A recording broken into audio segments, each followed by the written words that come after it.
Okay.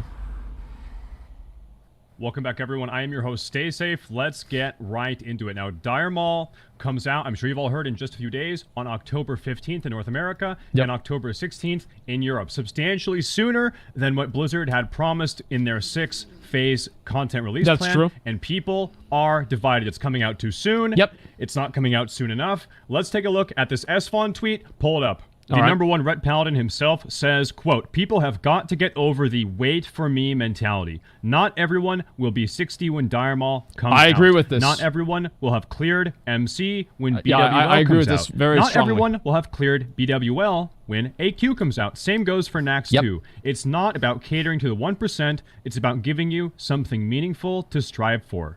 Something retail hasn't done in years. Stop complaining."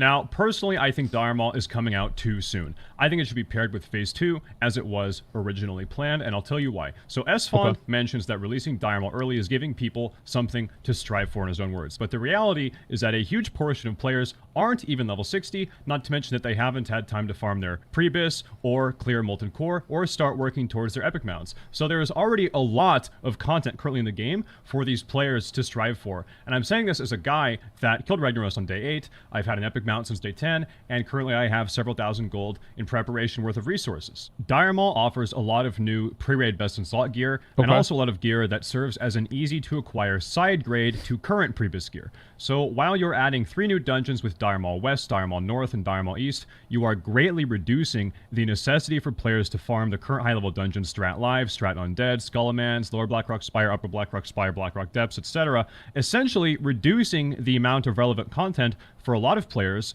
because Dire Maul is a... I don't know about that. I don't think that it's reducing content because you're adding content. Like, how is adding another dungeon reducing content? I think that any way you cut it, adding Dire Maul into the game is going to add more content into the game, because there's a number of pieces that you still need out of all the other dungeons. Like, it seems ridiculous to say that adding Dire Maul into the game is going to remove content from the game, whenever there are plenty of people that still have to go into LBRS, UBRS, Strathlum, etc. to get gear. Now, is making Dire Maul another option bad? I don't really think so at all. Like, for many players, Dire Maul was in the game whenever they leveled up anyway. One-stop shop Walmart of It paused. Oh wait, what the fuck? Okay, there we go. Raid gearing. It's easy, it's fast, and it's 3 relevant dungeons that are all consolidated into one location. And yeah, Dire Maul was going to come out in a couple months anyway, the Phase 2, but at least give people some time to get valuable gear and valuable rewards from the current content before offering a much easier and much more convenient alternative.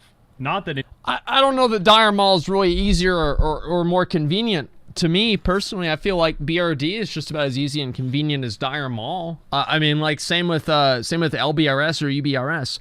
I mean, I don't think anybody's really having too much trouble doing any of these dungeons, whether it be Dire Maul, UBRS, LBRS, like BRD. Like, all of these dungeons, even Strat Undead, all of these dungeons are a joke to good players. Now, obviously, there are some people out there that do still have trouble with them. But, you know, for the most part, I think that people are just going to have another dungeon to do. And the fact is that a lot of these pieces of gear, for anybody who's a raider, right, a lot of these pieces of gear, I don't like the idea of artificially holding this dungeon back that's like partially leveling dungeon so people can farm out gear in one dungeon and then have that gear be invalidated by a dungeon that's going to come out a little bit later on, just to artificially extend the amount of content and make people have to do something twice. It doesn't really feel like it's... I don't know, I just feel like that's really kind of cheap to do. Any of this actually matters, because this is going to happen anyway. Dire Maul's coming out in just a couple days. But my concern is, going forward, continued deviation from the original 6-phase content plan that could be detrimental to the game. Tips Out is back with a big prediction. Take a look at the tweet. He says, quote, "Big prediction. Hashtag WoW Classic Phase 2 comes out 2 weeks after BlizzCon. Just a guess, winky face." Now, Tips Out is known for teasing info and dropping little breadcrumbs here and there. How does he get this info? That'd be great. I have no idea, but let's talk about it. I said it before, and I'll say it again. dropping Phase 2 during the holiday season is going to make ranking a very painful process for a lot of people, typically the more casual people who are trying to rank 10 or rank 11, that maybe have a couple more real-life obligations, whereas the more hardcore serious no-life players... They're not going to have family anyway. So if you're interested in farming virtual points in a 15-year-old game 16 hours a day for 3 months straight, then you have to do what must be done, which means ranking through the holiday season and skipping out on family events, Thanksgiving, you have to work Christmas, hard whatever, if you want the rewards. Do I think we'll have a Phase 2 in 5 weeks? Not really, but only time will tell. Yeah. Either way, if you're new to ranking or you've never done it before, if you are sitting at 60 right now, you're waiting for Phase 2 to come out to start ranking, and you feel like you have nothing to do at the moment, start farming gold and start farming resources you think will be valuable in Phase 2, because ranking is very expensive. And once you're ranking, the absolute last thing you want to do is have to stop to go and farm gold.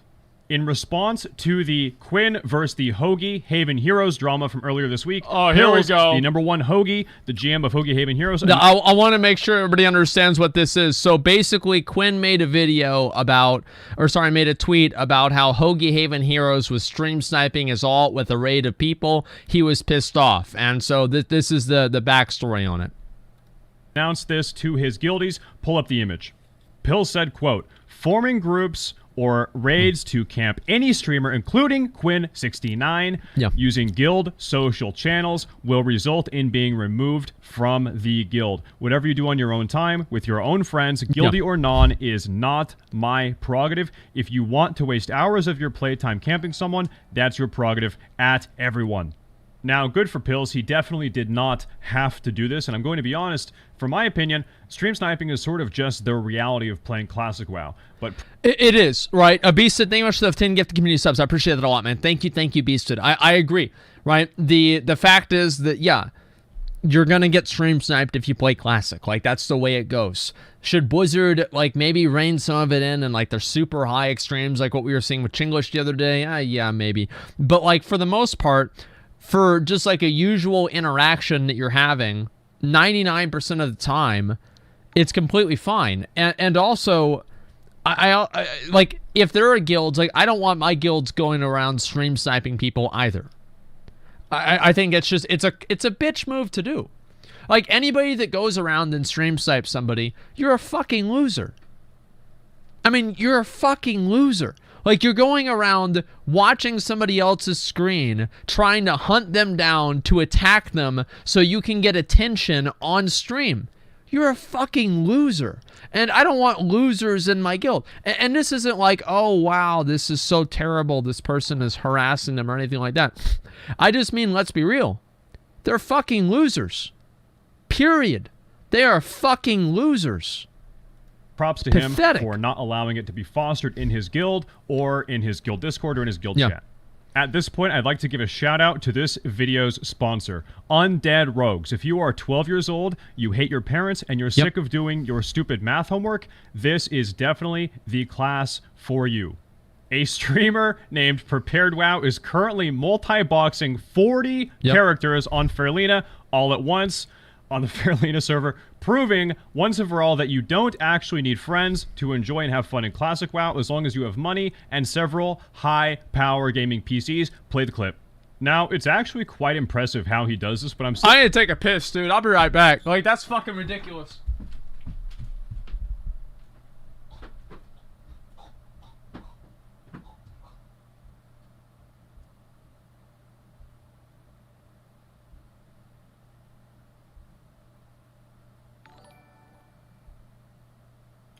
Hey, Stay Safe is in the chat. Stay Safe TV is in the chat right now.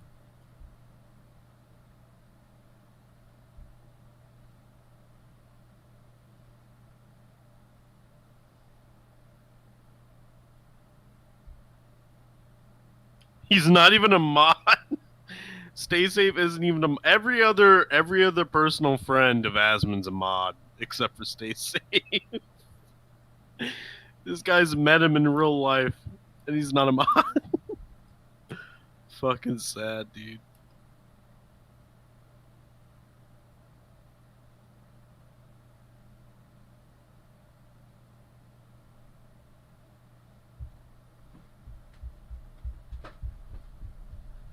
Okay, alright, I'm back. Sorry about that.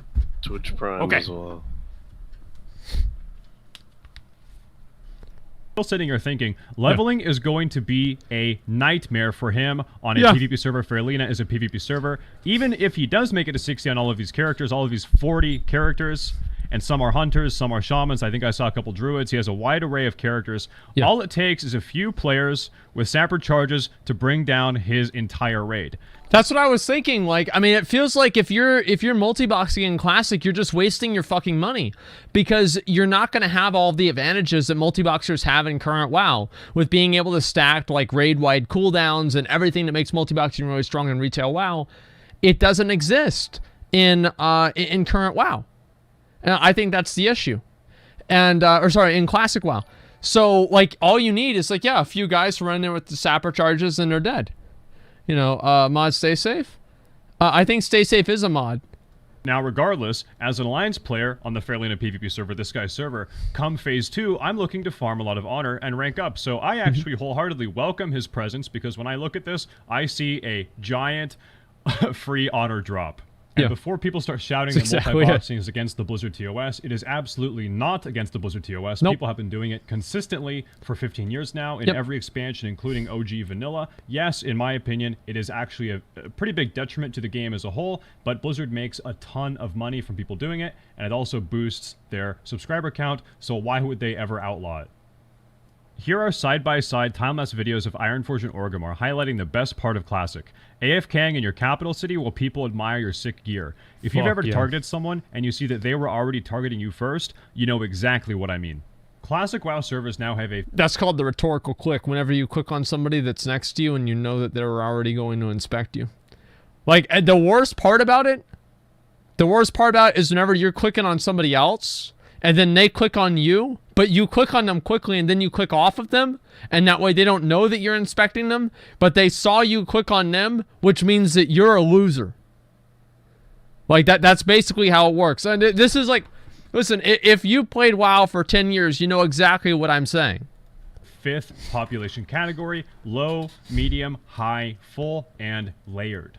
As it stands right now, servers are slowly having layers taken away, with several servers not having any layers at all. But this doesn't mean all layered servers are of equal size. For example, prior to the layered category being added, both Fairlina, the streamer zoomer server, and Whitemane, the 4chan hardcore hacker server, were both the first 2 North American servers to hit full each afternoon, which meant that they had queue times. In fact, some currently layered servers haven't had queue times in weeks. That being said, this is in general still a sign of good things to come, and it's a good indication that Blizzard will be able to hold true to their word, to their promise, that layering will be completely removed prior to Phase 2 launch, which could be on the immediate horizon if TipSout is to be trusted.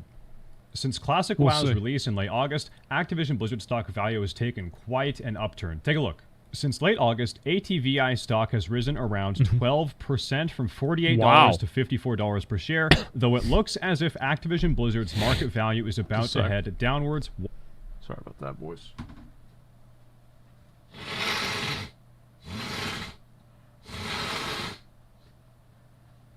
You see why I'm mute now, guys?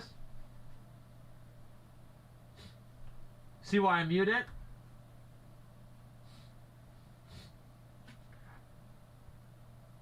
Oh my god. I think I lost some brain cells in that one, actually. Holy shit.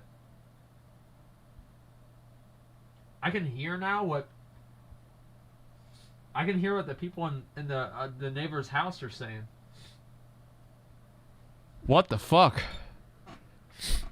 God damn.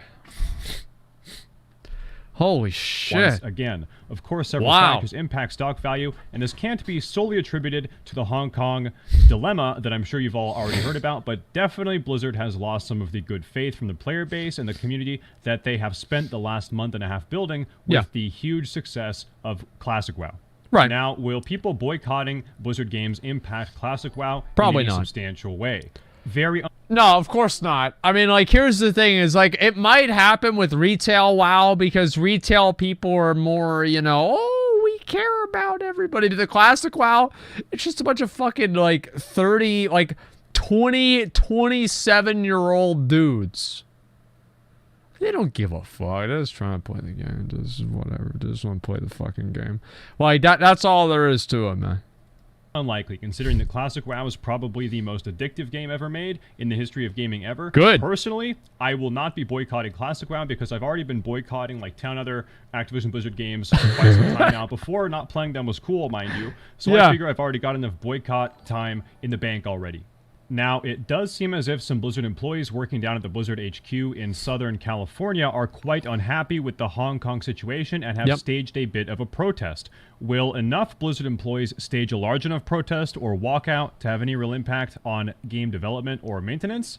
Only time will tell, but it really makes you wonder, are these Blizzard employees risking their jobs by doing so? Oh, yeah, of course. Guys, that's going to wrap up this episode of Classic WoW Drama. If you are new here, make sure to hit the sub button down below. Hit the bell as well so you are alerted every time I upload a video. At the moment, we're doing 2, sometimes 3 videos a week, and I'm only in a position to be able to do this because of all the support you guys have passed me here on YouTube and as well as Twitch. So make sure to check me out on Twitch as well. I'm streaming every single day of the week. In addition, make sure to give me a follow on Twitter. I have a very big announcement in the next couple days. It's going to be very soon that I think a lot of you will enjoy, so make sure to stay in the loop. Twitter is the best way to be updated on everything that's ever going on. For any drama or news ideas in the future, make sure to join my Discord and be active in the drama channel. Guys, thank you for watching, and as always, stay safe. If you want to stick it to Blizzard, and you want to show them that you're not going to give them any more of your money, you can just give it to me. Like, that's one way to really stick it to Blizzard, is to give the money that you were going to give to Blizzard to just go ahead and give it to me. I think that's the real secret, guys. And so, yeah, I'll take it, and that'll really show Blizzard who's boss, okay? Can we get a 1 in chat for a revolution? Can we get a 1 in chat? Oh, man. All right, yeah, there you go. There, you guys got the, that's the link of the video, okay? Hello, Dad. You said you'll watch this split run video, but you skipped it. Yeah, I'm not going to skip it. I'm going to watch it in a minute, okay? Check out Never Ending Opening Story Kinematic. It's based off of Dungeons & Dragons MMORPG, Hypers.